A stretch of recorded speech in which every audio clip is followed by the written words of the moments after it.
As in the case of the takeoff, you already know most of the fundamentals of landing the airplane. The wing level power-off stall, which was previously demonstrated, is an integral part of the power-off landing. In executing this stall, you will remember that we first cut the throttle and assume a glide. Then we ease the nose up slowly so that the stick is all the way back and the plane in the three-point attitude at the instant the stall occurs. And that's exactly what you do when you land a plane, except you so plan the glide and the stall that the plane is within inches of the ground at the instant the stall occurs, and all three wheels hit the ground at approximately the same instant. You want the plane to be traveling as slowly as possible when it hits the ground, from the standpoint of safety, and because the slower it is traveling when it lands, the shorter its landing run will be. Also, you want the plane to hit the ground on all 3 points. Why? Well, for the same reason you don't put 2 legs on a 3-legged stool. 3 points give you more stability and safety. Also, you want to get used to how the plane looks on the ground, the position of the nose in relation to the horizon, because that is the landing attitude. When you're breaking your glide and the plane reaches that attitude, it is stalling, and therefore should also be landing. We use the gliding approach to a power-off landing, but we don't want to land at gliding speed. It's much too fast for that. So we slow the plane up. How? By easing the nose up out of the gliding attitude. But slowing up the plane means that the air flows less rapidly over the wings, and that, in turn, cuts down lift. So as we bring the nose up, the plane continues to follow a downward path, even though the nose is steadily rising. The direction the nose is pointed is getting further and further from the direction the plane is traveling, until finally the air can no longer flow smoothly over the wings to form the low-pressure area. So the plane stalls and lands at the same time. Thus, it lands at the slowest possible speed. And it is so designed that, properly handled, the stall occurs at the same time the plane is in the 3-point attitude. A bird lands that same way. It uses the gliding approach, then brings its nose up smoothly to slow down its glide.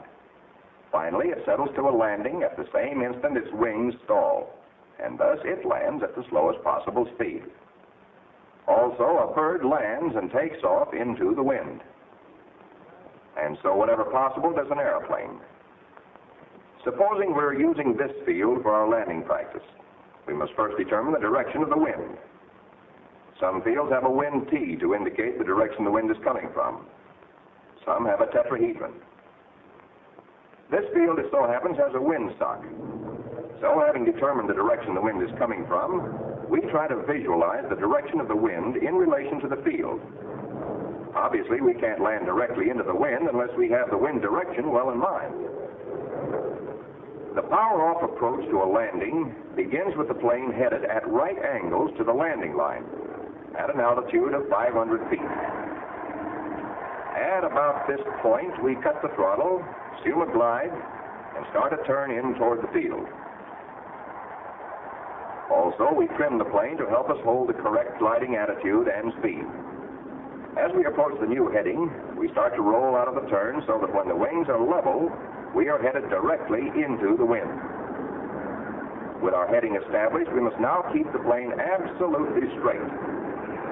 To do this, we look well ahead, watching the nose in relation to the scenery to see that it doesn't swerve to one side or the other. We want to keep it exactly on heading. And, just as important, the wings must be level and must remain level.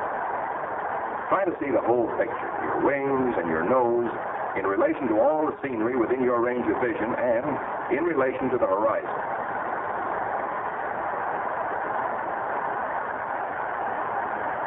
Don't concentrate on any one thing.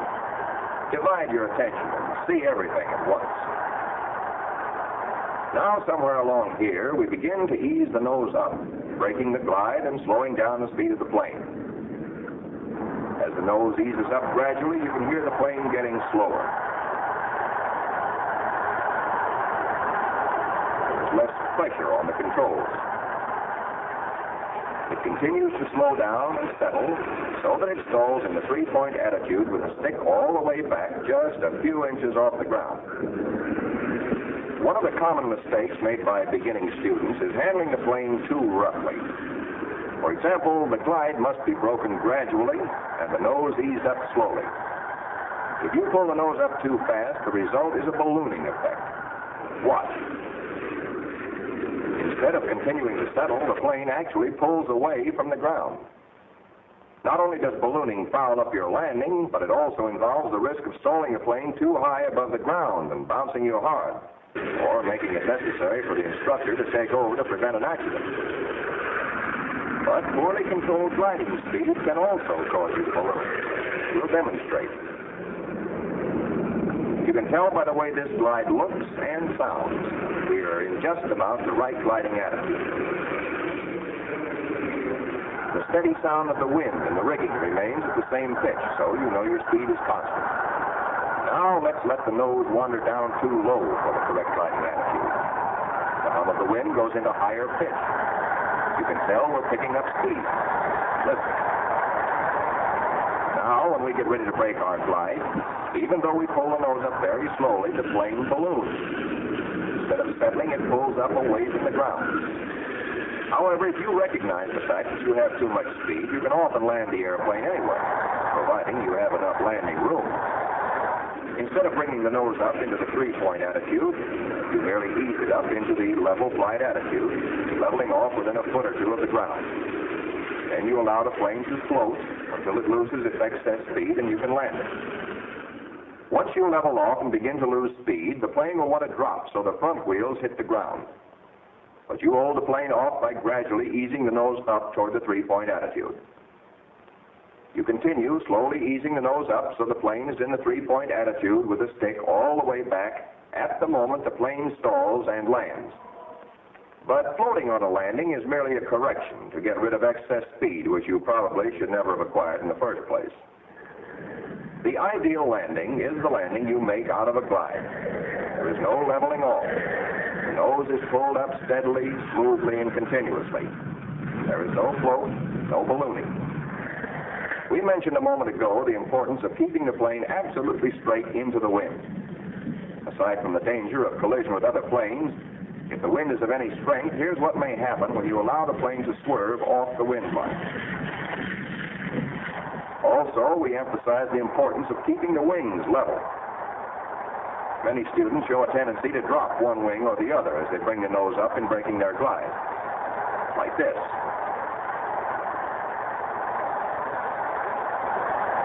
One wing down means you're either swerving or slipping. You land on one wheel, which again involves the risk of ground moving. Another very common mistake beginning students make in landings is landing the plane too high. This can happen in either one of two ways. The student starts to break his glide while he is still too high off the ground, so that when he reaches the three-point attitude and stalls, the ground is not there to catch him. The plane either has a considerable drop and lands very hard, or the instructor has to take over. Or a student will often land the plane high by breaking his glide too fast. That is, not fast enough to make the plane balloon, but fast enough so the plane slows down and is through flying before it has time to settle to the ground. The opposite of that, of course, is landing the plane too low, sometimes called flying it into the ground. So the front wheels hit the ground before the plane has reached the three-point attitude. This also can be caused by two different types of mistakes.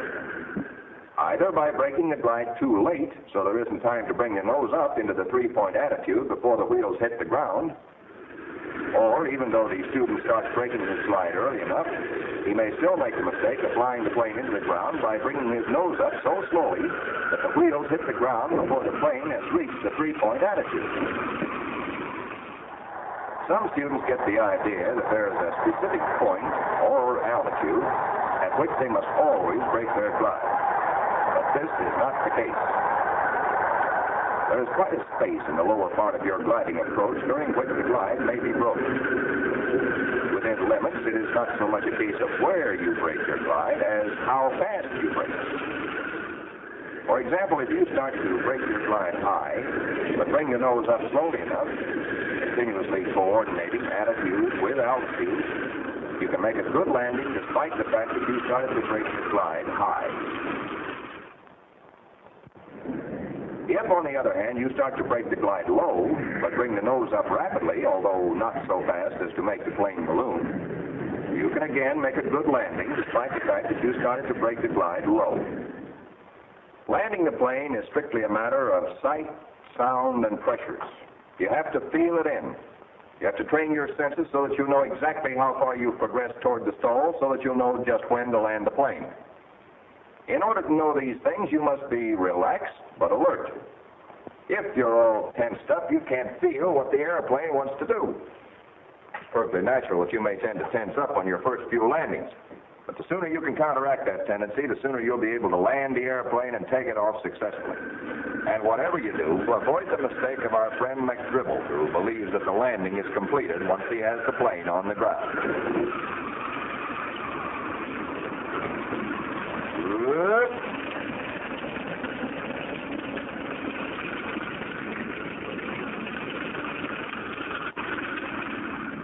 There are two things to remember about handling the plane after it is on the ground. Keep the tail firmly on the ground by keeping the stick all the way back. And keep the plane straight. When you've slowed down to approximately taxiing speed, put your feet up on the pedal so you'll be ready with the brakes in case you need it. But keep the plane rolling straight clear to the edge of the takeoff and landing area so you won't get in the way of other planes which may be landing or taking off near you. Raise your seat for taxiing, unlock your tail wheel, and before you turn, look back on the side towards which you're going to turn so you won't cut into anyone.